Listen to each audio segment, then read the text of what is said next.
E aí, pessoal, sejam bem-vindos a mais um Nexus Cast, uma produção do Instituto do Vale do Jaguaribe, em parceria com a Unijaguaribe. Estamos aqui na nossa quinta de lei, com o nosso professor Augusto Neto, professor, escritor, advogado, além de pai, marido, né? Aparentemente, um ótimo pai e um ótimo marido. Então, o nosso tema de agora será o caso Daniel Alves, que está bastante em alta e a gente sabe que tem acontecido uma grande polêmica com esse caso. O nosso professor até comentou em sala. Então, assim, além do professor, temos aqui como convidado o Samuel Cunha. Ele é estudante aqui da Unijaguaribe, terceiro semestre. E antes de nós iniciarmos um tema, eu queria novamente pedir que o senhor falasse um pouco mais, porque eu acredito que esse é o nosso segundo episódio com ele, mas algumas pessoas assistem um e não assistem a outro, então você pode se sentir à vontade para falar. Olá, Ana, olá, Samuel, olá, família aqui do podcast, família Unijaguaribe, é um prazer estar com vocês. Sou professor Augusto, sou professor de Direito Penal e Processo Penal, sou advogado criminalista, estou aqui aprendendo muito com os meus alunos, com essa equipe. E com certeza vamos travar hoje um grande debate sobre o caso Daniel Alves, o caso que repercutiu não só no Brasil, mas em todo o mundo, e levanta um questionamento muito grande, mas muito grande sobre a questão dos crimes sexuais, né? É isso que a gente vai travar agora, esse debate com essa dupla maravilhosa, e nós estamos prontos para conversar com vocês. Pronto, obrigada, Augusto, pela presença, obrigada, Samuel. Então, o senhor pode se sentir à vontade para falar sobre o tema. Da mesma forma, algumas pessoas não conhecem o caso, certo? A gente tem uma visão muito de fora, de polêmicas, entrevistas, sites de fofoca, né? A gente sabe que é uma visão muito distorcida de quem, de fato, sabe, que nem o senhor. Então, o senhor pode dizer como, de fato, aconteceu para depois dar a sua visão jurídica. Olha, a síntese do fato é o seguinte: o Daniel estava de férias na Espanha, ele foi, me parece que, com a sua esposa, né? E resolveu ir para a boate, extravasar, dançar. Pediu até a esposa que compreendesse isso, ela compreendeu, né? E foi para essa boate, uma boate muito chique, né? Classe média alta de Barcelona. E dias depois dessa festa, desse lazer desse jogador, explodiu a bomba que ele teria estuprado uma moça da classe média alta de Barcelona, né? Isso repercutiu muito em todo o universo, todo o mundo esportivo. Ele não estava na Espanha, ele estava no México, né?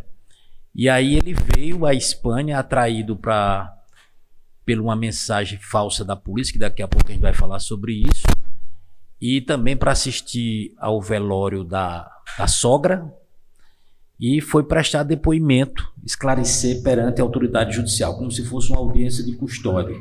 E nessa audiência foi decretada a prisão preventiva dele.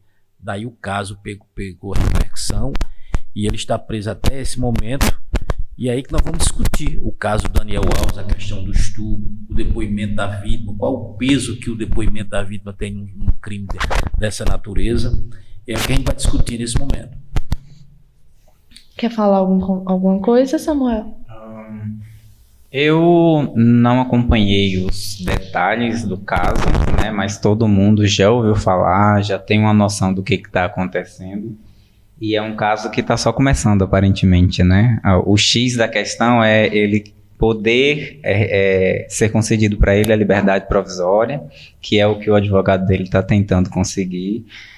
Já fez alguns pedidos, já sugeriu algumas maneiras disso acontecer, né, como a pulseira de geolocalização, a retenção do passaporte dele, para que ele não precise continuar preso como ele está até hoje.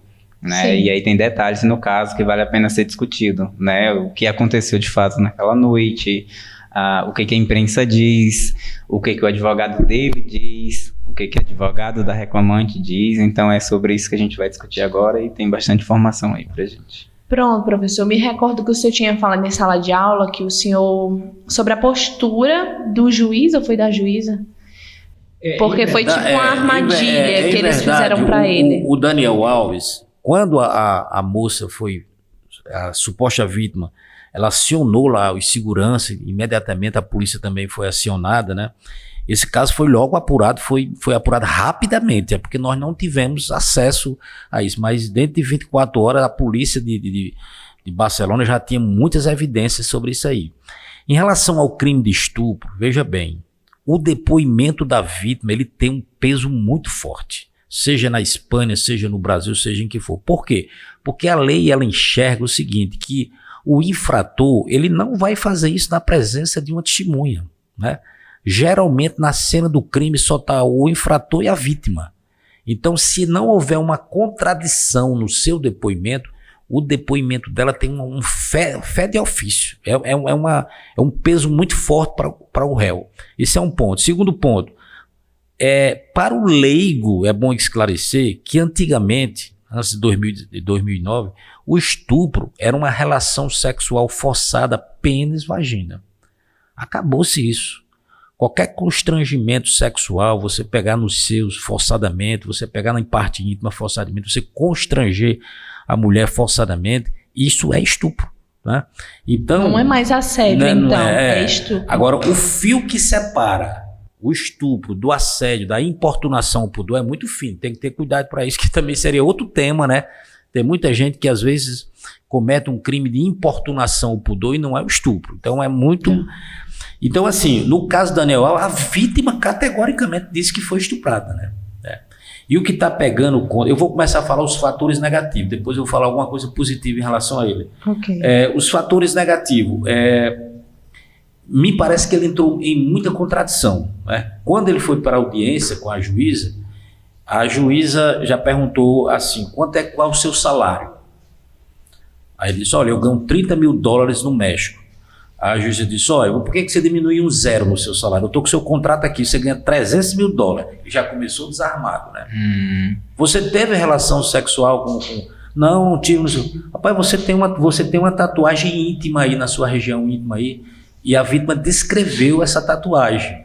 Como é que ela ia descrever essa tatuagem nessas suas partes íntimas, se você disse que você tem... Aí ele já começou a desarmar e já quis mudar a versão dele. E ele cometeu um grande pecado, Daniel. Ele foi para essa audiência com uma advogada que me parece que não era criminalista.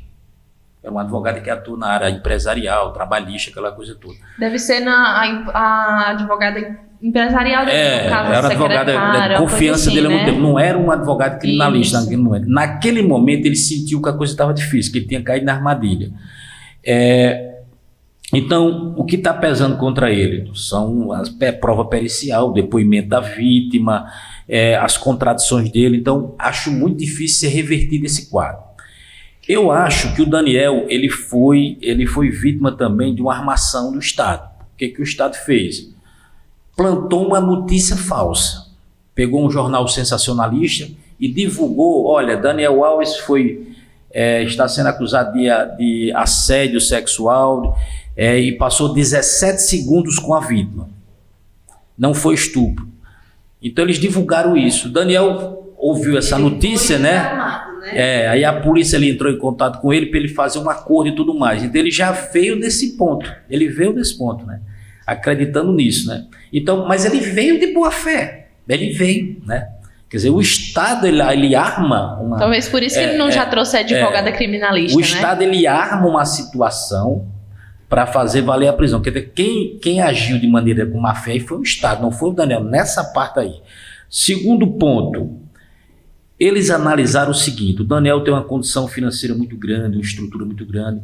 Vamos analisar o caso Robinho. O Robinho ele foi condenado, fugiu para o Brasil, não pode ser extraditado, essa pena vai ficar impune. Então vamos analisar esse caso Robinho para não se repetir com o caso Daniel. Eles usaram analogia. No direito penal e direito de processo penal, você não pode usar analogia para prejudicar o réu. Só para beneficiar. Só para beneficiar, tanto no direito penal como no processo penal. Então a prisão dele foi com base em analogia e com base nessa armação da polícia, principalmente. Então eu acho aí que ele E isso foi muito feio para o Estado. Ele tinha outros instrumentos para prender o réu. E outra, o Estado tem tecnologia. A tornozeleira eletrônica, como o Samuel falou aí, é uma tecnologia. Se ele for fugir do país, com certeza eles têm como detectar, né? Então, converter essa prisão preventiva em medidas cautelares diversas da prisão, ele ficando em Barcelona à disposição da justiça, não vai trazer nenhum atraso para o processo. Aliás, eu acho que 90% das provas produzidas contra ele já foram capturadas, já foram, né? Já está na mão da justiça. Então, na minha opinião, ele teria esse direito a responder o processo em liberdade em medidas cautelares diversas da prisão, como tornozeleira eletrônica, comparecer semanalmente em juízo, não modificar de endereço sem comunicar a autoridade. Então, tem várias, porque hoje existe uma sede de vingança, né? Tudo é prisão, tudo é prisão. E Daniel, ele sofreu aí digamos assim, uma força negativa, porque em novembro, na Espanha, 4 jovens de classe média estupraram uma menina e ficaram impunes. Aí criaram uma lei, o sim é sim, o não é não, né, para mostrar a questão mesmo da moralidade contra a impunidade. E Daniel foi o primeiro caso que surgiu após essa lei, caso famoso, né? Então eu acho que ele levou aí, coitado que eu digo entre aspas, azar nisso aí. Mas se deve responder pelos seus atos, né? E eu entendo eu acho que o réu, ele só deve ser posto em prisão se ele estiver atrapalhando as investigações, se ficar comprovado, risco, né? Se ele estava ameaçando testemunhas, alterando as provas, mas se ele tiver condições de responder o processo em liberdade, nada mais justo do que conceder ao réu esse direito. Professor, daí um questionamento. Por essa atitude do Estado, a prisão não deveria ser relaxada, por exemplo? Não deveria ser, como se diz, convertida? Ou coisa do tipo? O advogado ele não pode alegar? Não pode ser contra o Estado? O que o advogado fez? Fez um pedido de revogação de prisão e converter a prisão em medidas cautelares com tornozeleira eletrônica para a juíza que decretou. A juíza indeferiu. Ele foi para o Tribunal de Justiça, uma corte superior na Espanha. Esse tribunal já indeferiu também. Aí tá subindo. Deve ir para o Supremo, da Espanha, né? É um advogado muito experiente, né? Dizem que é um advogado de acordo, é um advogado digamos assim, de boas influências, que isso pesa no direito, mas a dificuldade me parece que está muito grande, né? Eu acho que existe até uma possibilidade de partir para o plano B. O que é o plano B? Se sentir que as provas realmente são irretocáveis e tudo mais, ele pode partir para uma tese de diminuição de pena, né? De confissão e de buscar a pena mínima, né? O senhor acredita que ele difícil, mas eu pelo menos... Se ele praticou o crime... Se ele praticou o crime, o senhor acredita? Que ele praticou... É difícil baseado julgar, nas provas, baseado na vítima. Agora sim, quando você pega uma acusação de estupro, desculpa aí, Samuel, vai lá. Quando você pega o depoimento da vítima, ele vai nessa ordem aqui. O que a defesa tem em mente? A defesa vai partir pau ímpar. Ou é negativa de autoria. Se é negativa de autoria, dizer que não foi ele, então o que vai acontecer aí? Ele está correndo o risco ou de ser absolvido ou de pegar uma pena maior sem diminuição de pena. Ele tá indo para o pau ímpar, né? E aí a defesa vai ter que pulverizar a dúvida, mostrar as contradições da vítima, mostrar as contradições da prova. Se a defesa conseguir convencer o juiz que existe uma dúvida razoável de que a relação foi consensual, não foi estupro, aí eles vão para a tese mesmo de negativa de autoria, que não houve o estupro, houve a relação consensual. Até agora, essa é a tese do Daniel. Que foi consensual. Que foi uma relação eu ia consensual. comentar sobre isso. Ele não negou, então? Não, na verdade, ele negou a autoria. São 4 versões até o momento. Bora certo. lá. Ele começou negando, é verdade. Isso. Eu vi o primeiro vídeo que ele postou e, no caso, ele ainda estava no México e depois ele foi para a Espanha, se não me engano, tá? Mas são 4 versões. Na primeira ele nega e na última ele diz que foi consensual. Tá? Então, a gente já parte do princípio que houve, que foi a pergunta que você acabou de fazer, professor. Ele afirma ou não? Sim, ele afirma que houve a relação sexual. E aí a gente já está partindo, já está saindo desse ponto e vendo como que vai ficar as coisas, que foi o que o professor acabou de comentar. Se ele admitiu que houve a relação, aí agora tem que haver quem vai... A discussão aí é o verbo constranger. Porque se a relação foi consensual, não houve constrangimento. Se a relação foi forçada, tá aí o constrangimento, é estupro. A jovem está firme, não quer indenização, não quer acordo, não muda, a linha dela ela quer a prisão dele e pronto, ela não quer dinheiro. Ela quer justiça, né? Ela quer que esse caso seja pronto, eu ia falar sobre isso, porque hoje eu acredito que com a mídia, esses casos, eles ganharam uma boa dificuldade. Por exemplo, assim, um caso de estupro, agora, não, às vezes não é só um caso de estupro, às vezes é um caso de alguém querer sair bem por cima de alguém, entendeu? Esses casos, eles têm ganhado maior visibilidade. Numa mulher, e isso faz até com que as mulheres realmente abusadas percam sua credibilidade, porque algumas chegam, não, ele me abusou, isso, tal, pronto, ganhou a indenização, acabou. Já essa sua visão que o senhor acabou de falar agora, já se ela declara realmente que ela não quer indenização, ela não quer acordo, ela quer a justiça, ela quer a prisão dele, isso já traz mais credibilidade, porque que ele tem dinheiro, todo mundo sabe. Então, assim, muitas fazem por isso, né? É uma coisa inegável, que muitas fazem por dinheiro e não por justiça. Então, assim, acho que isso já dá uma nova credibilidade a ela. Sobre essa questão, né, de onde que anda, em que altura está, com a visão do Ministério Público, etc., eu encontrei na matéria do GE, do dia 20 desse mês, a fala do advogado do Daniel, do Ministério Público, e da advogada dela, né? E aí a gente pode... é super rápido também, 30 segundos, para a gente ter uma ideia do que está acontecendo no momento, né? Porque a gente já passou por essa fase das versões, né? A Emily acaba de falar que ela não quer dinheiro, então, assim, é interessante a gente ver o ponto de vista de cada um, né? Então, no último dia 9, acredito que 9 de fevereiro, foi realizada a audiência no Tribunal de Barcelona sobre o caso Daniel. E aí o advogado do jogador admitiu pela primeira vez que houve, né, a penetração, mas que o sexo foi consensual. Ou seja, a quarta e definitiva versão do Daniel até o momento. Mas, porém, ele destacou que a vítima não apresentava lesões vaginais compatíveis com estupro.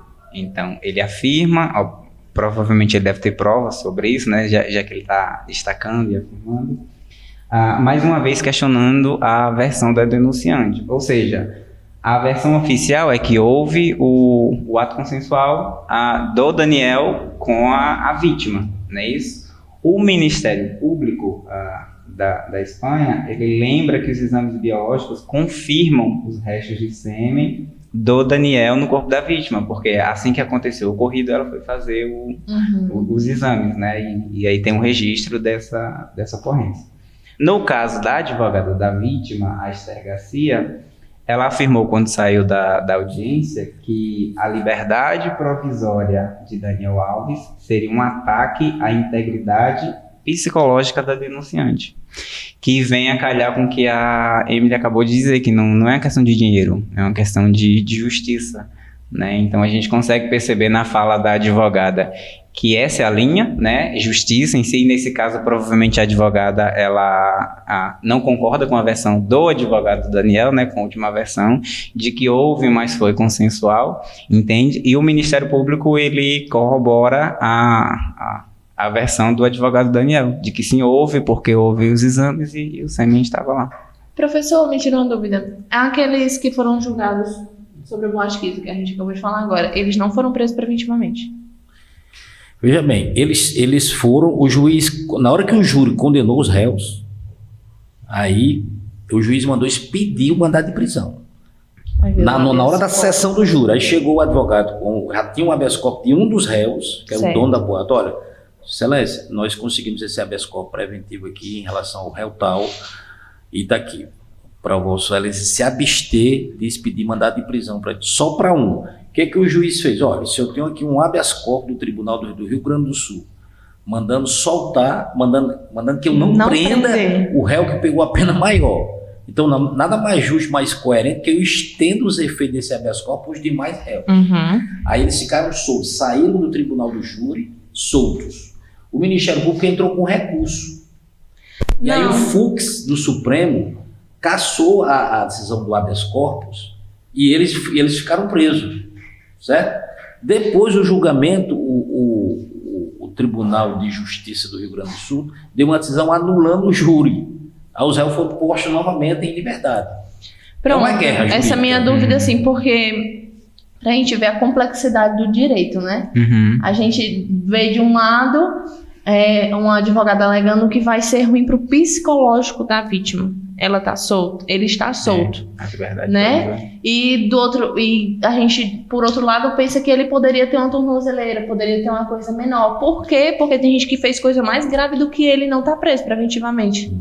Por exemplo, as pessoas da Boate Kiss, que não estão presas, são um ataque ao psicológico dos pais que perderam os filhos. Analise essa sua colocação muito interessante. O que eu acho que a gente tem que analisar? Primeiro, a liberdade é regra.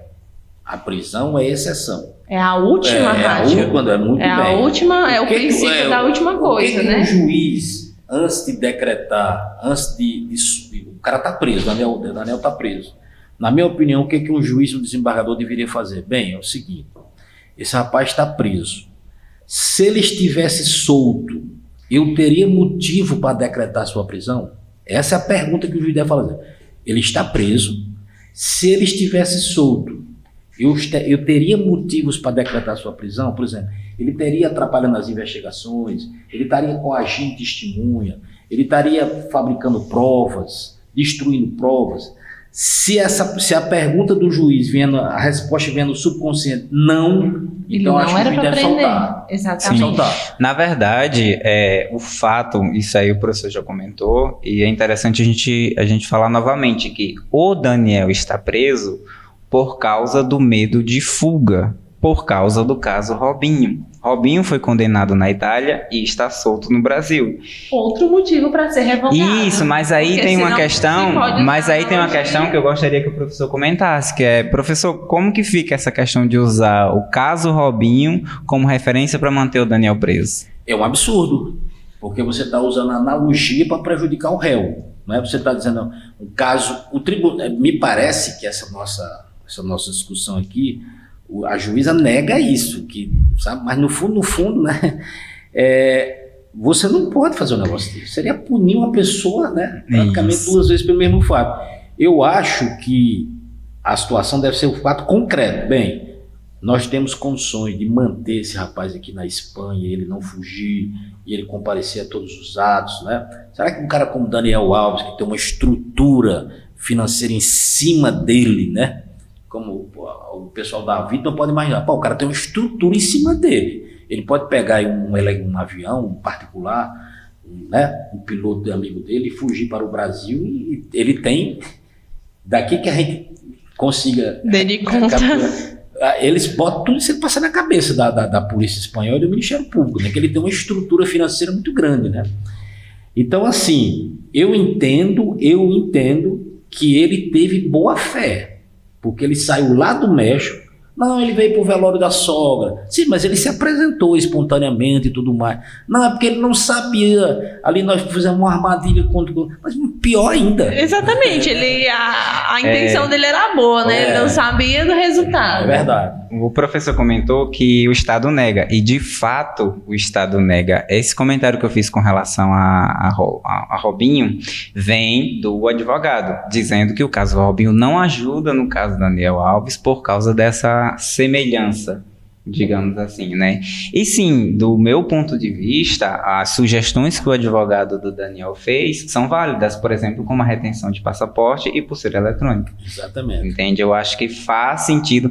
Do meu ponto de vista, a alegação do advogado dela, por exemplo, de que vai ferir a integridade psicológica da vítima, faria sentido se o Daniel, por exemplo, fosse casado e voltasse para a mesma casa, ou para o mesmo bairro, ou para o mesmo convívio social.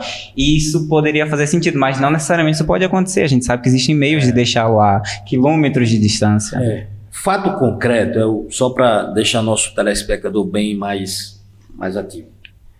Caso de estupro, desse crime sexual, que é um dos crimes mais severos contra a dignidade sexual, a palavra da vítima tem um peso forte.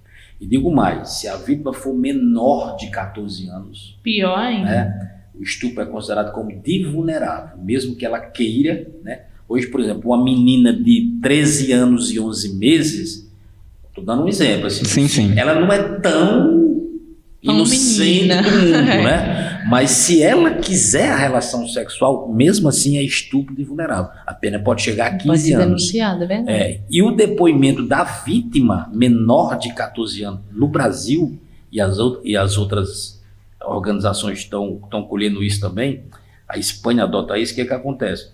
Quando uma pessoa é menor de 14 anos e é vítima de estupro, ela presta depoimento, ela tem que prestar depoimento mediante um aparato, ou seja, com a presença do Ministério Público, com a presença de uma profissional, um psicólogo, preparado pelo Tribunal de Justiça.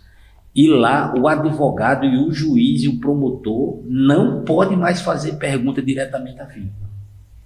Porque a lei entende que ela não pode mais reviver tudo que ela passou. Então, na hora de uma audiência, aqui no Brasil, se você é um advogado, o seu cliente está sendo acusado de um estupro de vulnerável cuja vítima é menor de 14 anos. Aí você pergunta, doutor, eu gostaria de perguntar à suposta vítima se ela teve um namorado fora o meu constituinte, namoro fixo, não sei o quê. Aí essa pergunta vai passar pela profissional, pela psicóloga. Olha, eu vou analisar essa pergunta, ela vai trazer transtorno na vítima, ela não vai responder. Que você fica, sabe? É outra polêmica que surgiu agora com essa lei, com essa lei em relação aos crimes sexuais, porque alguns advogados acham que a ampla defesa está um pouco algemada aí. Mas você vê como a vítima tem uma proteção da lei, certo? Como a gente está falando de um assunto delicado, e do meu ponto de vista deve ser assim mesmo, deve-se ter esse cuidado, principalmente com estupro de vulnerável, no caso, né, que não responde por si, do meu ponto de vista, é super válido, entende? Até para que a sociedade entenda que esse crime, tipo, não deveria existir, mas já que existe, vai ter punição e a punição vai ser severa. Então, nesse sentido, eu concordo demais.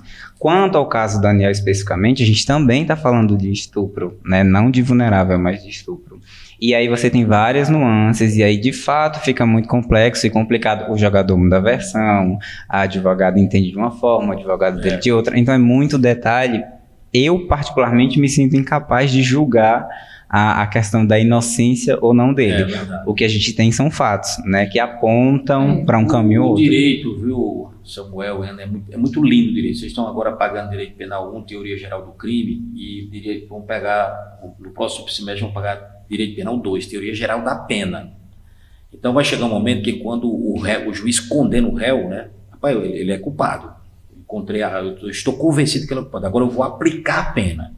Aí ele vai à primeira fase, que é a dosimetria, aí são 8 circunstâncias judiciais, depois a segunda fase se tem circunstância agravante, atenuante, e depois a terceira fase se tem caso de aumento ou diminuição de pena. Então, no caso do Daniel Alves, me parece que ele vai para tudo ou nada. Ele vai para o pau ímpar. Ele não vai para a questão de diminuição de pena. Ele já conversou com um advogado aí, e ele vai partir por tudo ou nada. Ou eu sou inocente ou eu sou culpado. Cenas dos próximos capítulos, Cenas dos próximos capítulos. É verdade. Então, professor, a gente percebe assim, né, que nesse caso, especificamente, tem duas grandes questões, né, para finalizar, para ficar aí para o nosso telespectador. De fato, se a prisão dele está correta, né, de se isso foi conduzido da melhor forma, né, se está sendo justo, tanto com a vítima quanto com ele, e se de fato como ocorreu o crime. Aí como o Samuel disse, né, são cenas para os próximos capítulos. Olha, eu queria, não é a gente que está julgando. Eu queria só encerrar, convocar aqui os alunos da Unijaguaribe a participar mais do podcast. Assim, ótimo, professor. Um fenômeno extraordinário isso, para participar mais de debate. Vamos enriquecer esse debate, trazer vários temas aqui. Essa dupla aqui é maravilhosa e tenho certeza absoluta que isso vai ser um pontapé inicial para a gente ampliar o debate jurídico aqui, não só na Unijaguaribe, mas em todo o país. Com Afinal de certeza. contas, nós estamos no mundo É. virtual. O que não falta é tema e debate E, gente, no campo, não falta, no campo é do verdade. direito para isso. Né? Mas eu fico feliz. Eu espero que Pronto. daqui uns 6 meses você me chame de novo. Ah, tem parte 2. Vai ser menos do que 6 Tem meses, parte a gente 2, com espera, né? Então, agradeço a presença do professor Augusto Neto, agradeço a presença do Samuel mais uma vez, certo? A gente espera estar aqui de novo. E esse foi mais um episódio do Nexus Cast, uma produção do Instituto do Vale do Jaguaribe em parceria com a Uni Jaguaribe. Obrigada.